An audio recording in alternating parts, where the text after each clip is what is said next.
any white person who was born, raised, and schooled in the United States of America, if you aren't a racist, you're a miracle.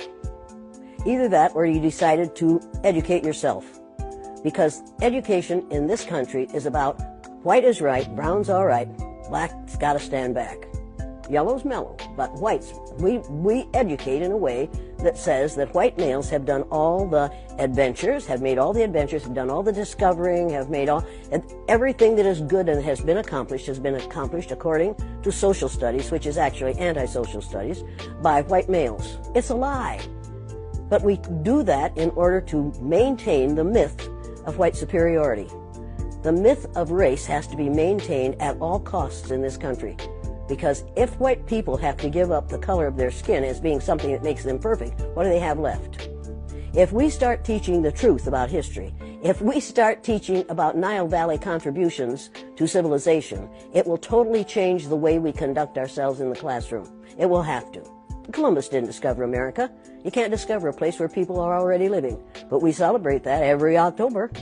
It's a lie. We need to get over, we need to stop telling the myths and start telling the truth. So when you tell people that they're racist, and it must have some kind of effect, because most people will say, I'm not racist. I'm not a racist. Why, some of my best friends are black. Right. Yeah, and then you say, name one. Or this one, I don't see color. And when some woman says to me, I don't see color, I say, I knew that. If you saw color, you wouldn't dye your hair that way.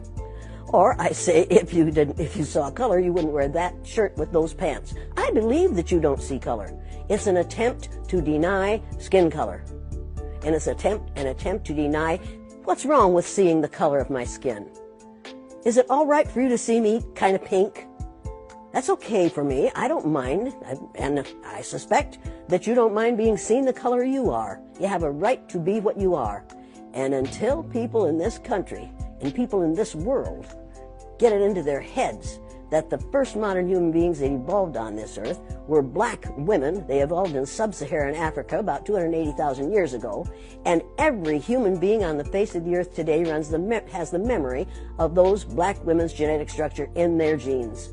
Now, we don't want to admit that, but that's the way it is.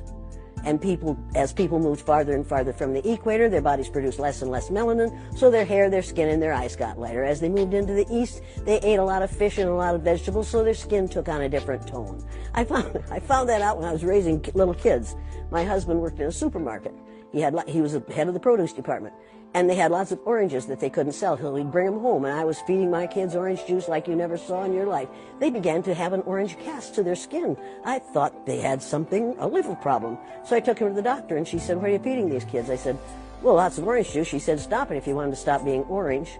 Now, if you think that skin color isn't anything other than the body's natural reaction to the natural environment, get over it. So, if all white people are racist, according to you, can they be reprogrammed? Of course they can. Of course they can. Of How? course they can be. It's called education. I'm an educator. The word educator comes from the root duc, which means lead, the prefix e, which means out, the suffix ate, which means the act of, and the suffix or, which means one who does. An educator is one who is engaged in the act of leading people out of ignorance.